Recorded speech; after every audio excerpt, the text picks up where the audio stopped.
Hello and welcome to the Calmcast, a time to feel calm and think clearly. I'm Claire Downham, the Queen of Calm, a transformational life coach. I was a burnt out head teacher who finally made the journey to calm after years of trying, and I want to prevent you from having to do the same. The Calmcast is a series of short explorations, gently guiding you back to your natural state, which is calm and clarity. Just listen like you would listen to music, with an open mind and curiosity. There's nothing else to do. Now let's relax into today's episode.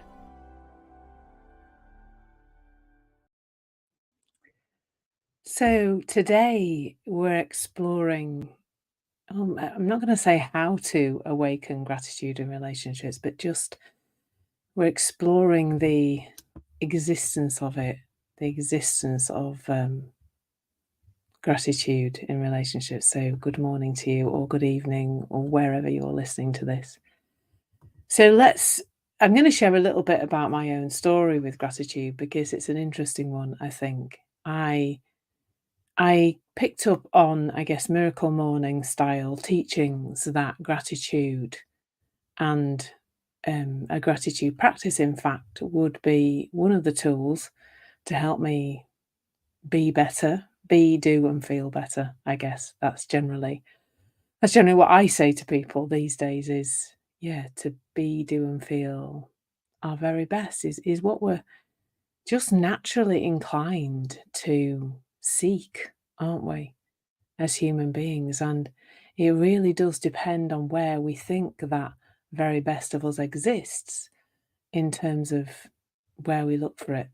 And many of us are looking in completely the wrong place much of the time. I was. And one of the places I looked was in the tools and techniques that I use, one of which was a gratitude journal.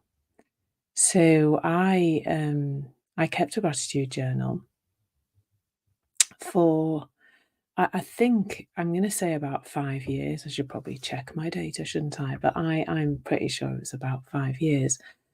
And that entailed, so the miracle morning says to do your gratitude practice in the morning, but I actually preferred it was the thing I did kind of before I went to bed, really. And when I first started it, I would just sit in bed before I went to sleep and just write it there. And I was so obsessed with it that if I missed a day, which I occasionally did because I was out late or something like that, I'd try and remember, at the end of the next day, I'd try and remember 2 days worth. I'd try to remember some things for the previous day and some things for the day I was on. And it involved writing sort of a bullet pointed list of sentences. So they were generally sentences expressing my gratitude for things. And it was an enjoyable process. Absolutely fundamentally enjoyed doing it. And maybe it revealed some of my essence, because what I am pointing to today is, like everything else I point to, is to see that gratitude is your natural state, really. And when you are present and when you are in the moment, that will naturally be there because you're, when you're really present in what is and you're in a place of acceptance, you do naturally fall into a place of gratitude. So I did this process on my own, the gratitude journal, for a good few years. And then I met Bruce, my fiance, and I encouraged him to keep a gratitude journal too. So we used to sit together on the sofa on an evening and we'd both write our gratitude journals. And then we had a little wobble in our relationship. We had a few actually in the early years. And I came up with the idea that we would write a mutual gratitude journal. So now we've got a gratitude journal each, and we've got a mutual gratitude journal. So on one page, I would write gratitudes to Bruce, and on the facing page, he would write gratitudes to me. And we would then read each other's and enjoy what we'd enjoy reading, what the other person had seen to be grateful for in us that day. And we even did it so Bruce would travel for work and be away, and we would still do it then. We would still do the gratitude journal. I would I would, write it and photograph it. I'd write in the book, I'd keep the book at home, and I'd write in the book and send it to him, and he'd write on a piece of paper, and then he'd stick those pieces of paper in the gratitude journal when he got home, or he'd copy it out. Oh dear, it was a lot of faffing about. Um, and we carried on doing that together for a few years too, and that was when both of us were on, quite a considerable self-help. I'm not gonna call it self-development anymore because I feel like self-development is something I still like to do, like I'm doing a course at the moment, and I guess, you know, it's fun, it's enjoyable, but maybe it's just learning. Um, but yeah, we were both on this big self-help, self-fixing, um, journey at the time. And then when we came across the principles in January 2020, it was kind of me who came across them first because it was my friend who'd trained in the 3 principles, but very quickly I drew Bruce into what I was learning and he was very receptive. He's always been very receptive to my my kind of seeking of things. Bless him, and he's taken a lot of it on board. And I said to him, "Look, this really is life changing," and he started to learn it too. And then I guess I'd have to go look at my diary to see when the date of the last gratitude was that we wrote, but I think probably sometime in the summer of, 2020 when we'd come across the 3 principles, we were both just sat on the sofa together and we I just said to him, "Why are we doing this again? I'm not really sure I know why we're doing this." We sat writing our gratitudes and I just said, "Why?" And he just said, "I've no idea." And I said, "Well, shall we stop then?" And we just did. We just stopped. It just didn't make sense anymore to carry on doing that process every single day. And I had done it by that point. I'd done it for about 5 years, I think. Um, Not so long for the mutual one, but I'd done my personal gratitude journal. I've still got them all in a box upstairs. Probably should ceremoniously burn them or something. But they are all upstairs. Um, I don't know, they're quite like a diary, so I don't know if I want to get rid of them. But anyway, I'll know when I know. That's not really the point. Now, what I see now, what I realized, probably not in that moment, but what I've realized since is that isn't it interesting how, particularly with that mutual gratitude journal in our relationship, was that we were sat on the sofa together. Well, is that not just something to be grateful for in a relationship, that you're sat with your partner enjoying time with each other? But then we were trawling through our brain trying to remember those things that we'd been grateful for early in the day. Well, could we not have just felt that gratitude there and then with the other person? Like it's more about, like, instead of looking towards it being a practice that we do very formally, it's looking towards the essence of who we are. And the essence of who we are is this present moment, grateful individual that and in terms of how we're connected to other people, that is the essence of who we are, um is at our essence, is connection, is love, is oneness. And sort of when we're there writing it down at the end of the day, or in terms of referring to yesterday or whatever else, why are we doing that? Is the question. Why are we not just okay with being in the present moment? And this is not just for gratitude in a relationship, but in general. I will say thank you to Bruce so many times a day. Yesterday, we did 2 car boot sales this weekend. We're trying to declutter our house and that, and sell things. And we went to 2 car boot sales, and Bruce is just fab. He's, humping boxes, setting things up. He's interacting with people. He's helping to sell things.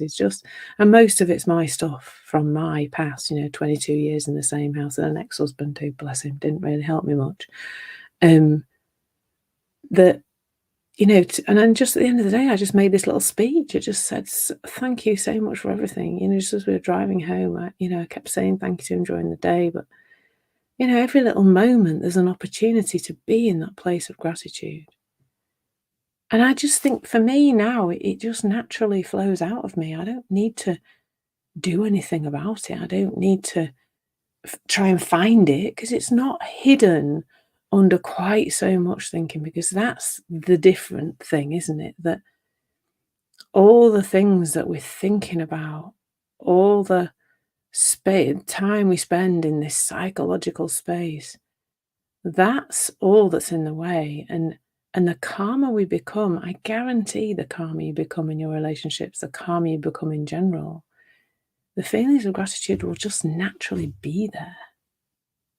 You don't really need to do anything.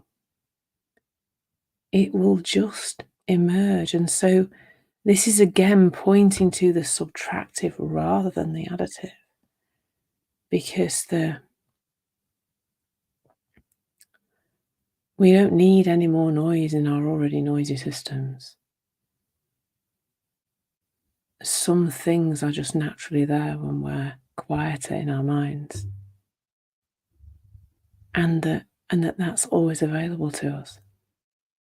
That inner gratitude, that inner love, that inner connection, because that's who we really are. Do you not think when you look into the eyes of the baby, you see gratitude and love and connection before that baby has started to learn about this separation from others, about being disconnected, about what they are and who they are and why everybody else isn't right and all the other things. They're the things I learned anyway.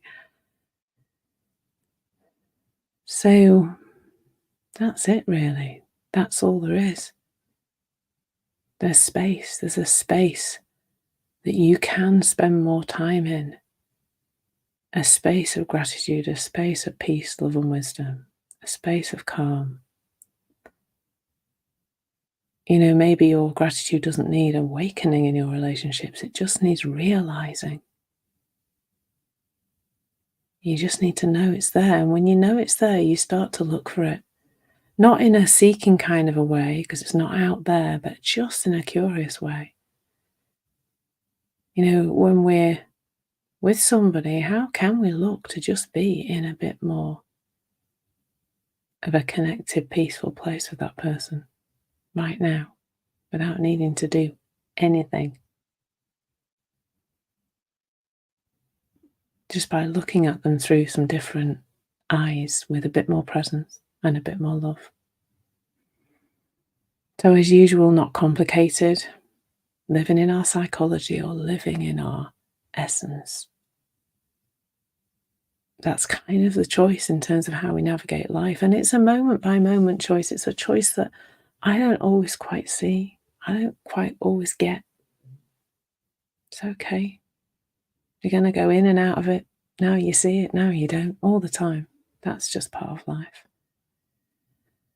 So I hope you've enjoyed that. I hope you, I hope you get something out of that and it's helpful. And, this exploration I'm on relationships at the moment, there's lots of other free tracks on Insight Timer about this. And there's my course about relationships, which you can find if you follow me. Check out my profile and see that course there. There's also at least three other courses. Goodness knows, when you're listening to this, could be many other courses, who knows? As I'm recording it, there are 4 courses in total and a 5th one about to be born.